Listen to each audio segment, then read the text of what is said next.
Hello student, welcome to online classes in Gautam Buddha school.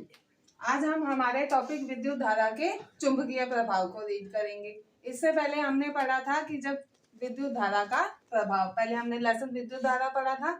आज हम विद्युत धारा के चुंबकीय प्रभाव को पढ़ेंगे।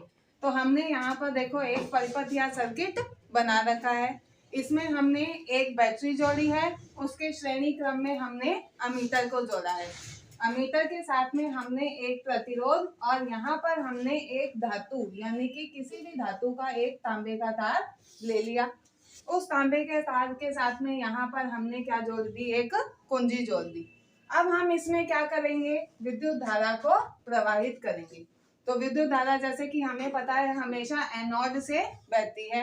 एनोड यानी कि प्लस वाला सिरा एनोड से बहती हुई ये कहाँ जाएगी, हमारे तांबे के तार के अंदर जाती है। जैसे ही हमने विद्युत धारा प्रवाहित की, तो जब हम इसमें लगातार कुछ समय तक विद्युत धारा को प्रवाहित करते हैं तो विद्युत धारा के प्रवाहित होने के कारण यहाँ पर एक चुंबकीय क्षेत्र उत्पन्न हो जाता है।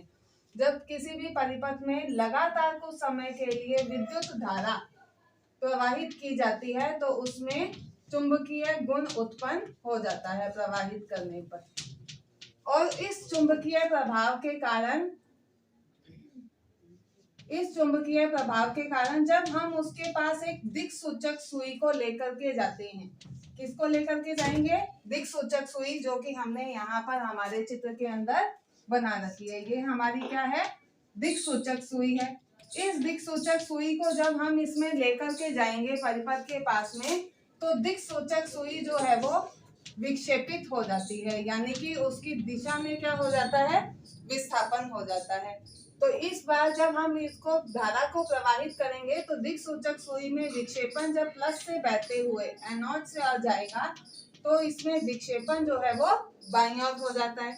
लेकिन यदि हम इसमें क्या कर दें, बैटरी की दिशा को अब हमने मान लो यहाँ पर बदल दिया। क्या कर दिया, बैटरी की दिशा अब हमने इसमें क्या करी, बदल दी। तो बैटरी की दिशा को जब हम बदल देते हैं तो बैटरी की दिशा को बदलने पर यहाँ पर जो विक्षेपण की दिशा होती है वो भी उसमें बदल जाएगी। अब धारा किस ओर से बहेगी, इस ओर से बहनी शुरू हो जाएगी। और जब चुंबकीय सुई में विक्षेपण है तो वो भी विक्षेप भी क्या हो जाएगा, हाथों हाथ उसमें बदल जाएगा। तो अब इसमें विक्षेपण जो है वो किस ओर हो जाएगा, बाईं ओर हो जाएगा। तो हमने क्या देखा कि जब हमने परिपथ में विद्युत धारा प्रवाहित की तो विद्युत धारा के प्रवाहित करने के कारण यहाँ पर चुंबकीय प्रभाव उत्पन्न हुआ। यानी कि ये दोनों ही चीजें जो हैं वो एक दूसरे से बहुत ही आपस में जुड़ी हुई है। यहाँ पर चुंबकीय प्रभाव, ये दोनों आपस में एक दूसरे से जुड़े हुए हैं। इस चुंबकीय प्रभाव के बारे में सबसे पहले हमें जानकारी किसने दी थी कि परिपथ में एक चुंबकीय प्रभाव उत्पन्न होता है। इसके बारे में हमें सबसे पहले जानकारी दी थी हैंस क्रिश्चियन ऑरेस्टेड ने।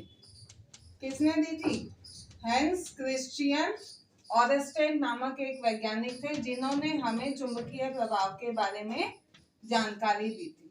ठीक है, इस चुंबकीय प्रभाव, फिर इन्हीं के सम्मान में जब हमने चुंबकीय क्षेत्र को देखा था तो चुंबकीय तीव्रता जो है, चुंबकीय क्षेत्र की तीव्रता कैसी होगी, ये इन्हीं वैज्ञानिक के सम्मान में इस तीव्रता का जो मात्रक है वो क्या रख दिया, ऑरेस्टेड। क्या रख दिया, चुंबकीय क्षेत्र की तीव्रता का मात्रक हम क्या देखते हैं, ऑरेस्टेड। ऑरेस्टेड क्यों रखा गया, क्योंकि इन्हीं वैज्ञानिक जिन्होंने इनकी खोज की थी उन्हीं के सम्मान में चुंबकीय क्षेत्र की तीव्रता का मात्रक रख दिया गया। हम नेक्स्ट टॉपिक हम पढ़ेंगे कि हमारा चुंबकीय क्षेत्र क्या होता है। चुंबकीय क्षेत्र क्या होता है, हम क्या लेते हैं, एक चुंबक लेते हैं। क्या लिया हमने, एक क्षण चुंबक लिया।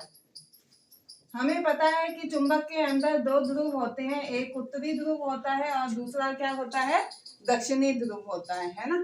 तो जो चुंबक का उत्तर दिशा की ओर ध्रुव होता है उसे आप क्या कहते हैं, उत्तरी ध्रुव, और जो दक्षिण दिशा की ओर पाया जाता है उस ध्रुव का नाम होता है दक्षिणी ध्रुव। अब हमें पता है कि चुंबकीय क्षेत्र रेखाएं जो होती है हमेशा उत्तर दिशा की ओर उत्तरी ध्रुव से निकलती है और दक्षिणी ध्रुव पर जाकर के खत्म होती हैं। पहला पॉइंट हम क्या कहेंगे, चुंबकीय रेखाएं जो होती है वो कहाँ से निकलती हैं, चुंबकीय रेखाएं जो होती है वो उत्तरी ध्रुव से निकलेंगी और दक्षिणी ध्रुव पर जाकर के खत्म हो जाती है। उत्तरी ध्रुव,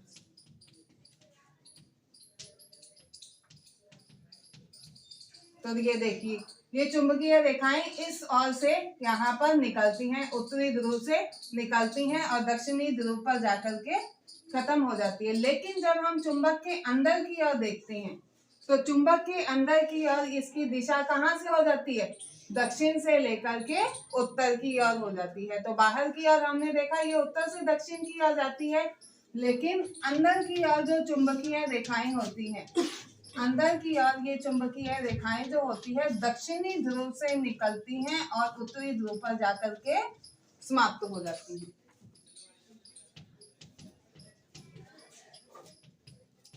तो हमारा टॉपिक था कि चुंबकीय क्षेत्र क्या होता है, कि मतलब चुंबक के चारों ओर का वो क्षेत्र जहां तक हमने चुंबक के गुण को महसूस किया कि कितनी दूरी तक चुंबक का कोई भी प्रभाव रहता है। जैसे कि हम लोहे के पास चुंबक को लेकर के जाते हैं तो कितनी दूरी तक लोहा जो है वो चुंबक की ओर आकर्षित होगा, उतनी दूर तक का क्षेत्र जो है जिसमें लोहे के ऊपर चुंबकीय प्रभाव महसूस होगा उसे ही अपने क्या कहते हैं, चुंबकीय क्षेत्र कहलाते हैं।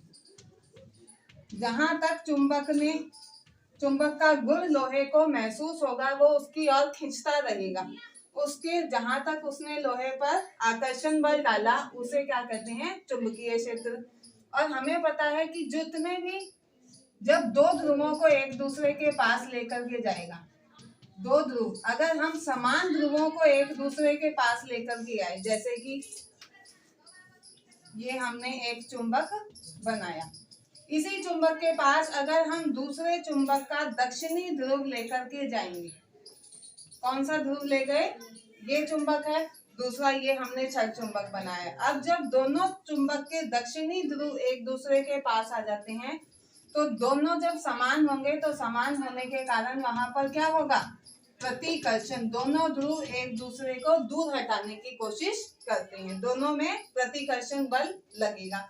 लेकिन अगर अपने असमान ध्रुवों को एक दूसरे के पास लेकर के आते हैं, जैसे कि देखिए ये छड़ चुंबक हमने बनाया और इस छड़ चुंबक के पास हमने अब क्या लेकर के आए, दूसरे छड़ चुंबक का उत्तरी ध्रुव एक उसके पास में लेकर के आते हैं। तो इस छड़ चुंबक का दक्षिणी ध्रुव और दूसरे छड़ चुंबक का हम क्या लेकर के आए, उत्तरी ध्रुव। तो दोनों ध्रुव क्या हो गए, अलग अलग हो गए।